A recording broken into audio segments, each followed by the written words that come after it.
ang isang mabuting gawain mo, pagsamba mo kay Allah subhanahu wa ta'ala dyan sa gabi ng Laylatul Qadr, sa huling ikasampung araw sa buwan ng Ramadan, khairu min alfi shahr. Mas mainam yun sa ginawa mong kabutihan, pagsamba kay Allah subhanahu wa ta'ala sa loob ng 1,000 buwan. Na kung ito ay itototal natin ay umabot ng 83 years and 4 months. Subhanallah. Anong halimbawa? Pag nagbasa ka ng Quran sa gabi ng Laylatul Qadr, natapat sa Laylatul Qadr, sa gabi ng Laylatul Qadr, tandaan mo, yung pagbabasa mo ng Quran, mas mainam yun sa ginawa mong pagbabasa ng Quran sa loob ng 83 years and 4 months. Subhanallah. Napakalaki ng gantimpala.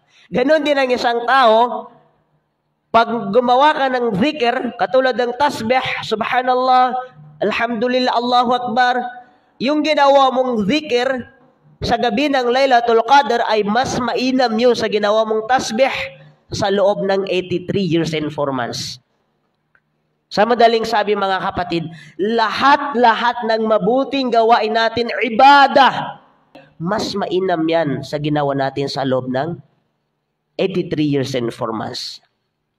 Yun ang pinakamagandang motivation ng bawat isa sa atin dito sa nalalabing 10 araw sa buwan ng Ramadan, na tayo ay magparami ng mabuting gawain, pagsamba kay Allah subhanahu wa ta'ala, sapagkat ang katumbas niya ay mas mainam. Hindi sinabi na kapantay niya ang 83 years, kundi ang sinabi ay mas mainam pa doon sa ginawa mong 83 years and 4 months na mabuting gawain.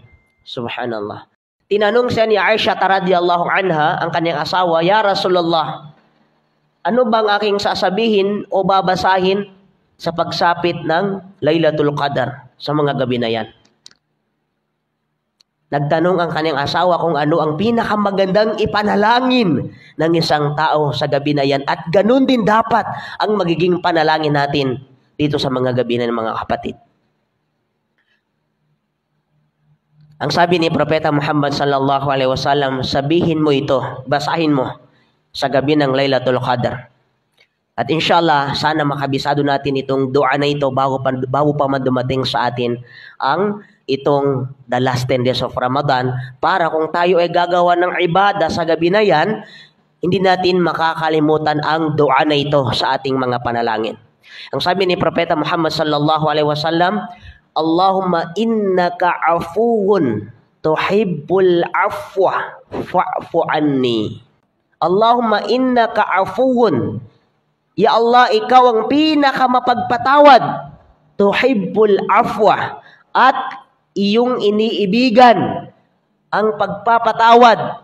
Fa'fu anni. Kaya patawarin mo ko, ya Allah. Yan ang pinaka-the best na idudua ng isang tao sa mga gabi ng Laylatul Qadr, at nararapat sa atin mga kapatid na hindi natin makakalimutan ang panalangin na yan kay Allah subhanahu wa ta'ala, sapagkat kabilang sa konsepto ng panalangin na yan ay ang pagpapakumbaba ng isang tao kay Allah subhanahu wa ta'ala at paghingi ng kapatawaran sa kanya.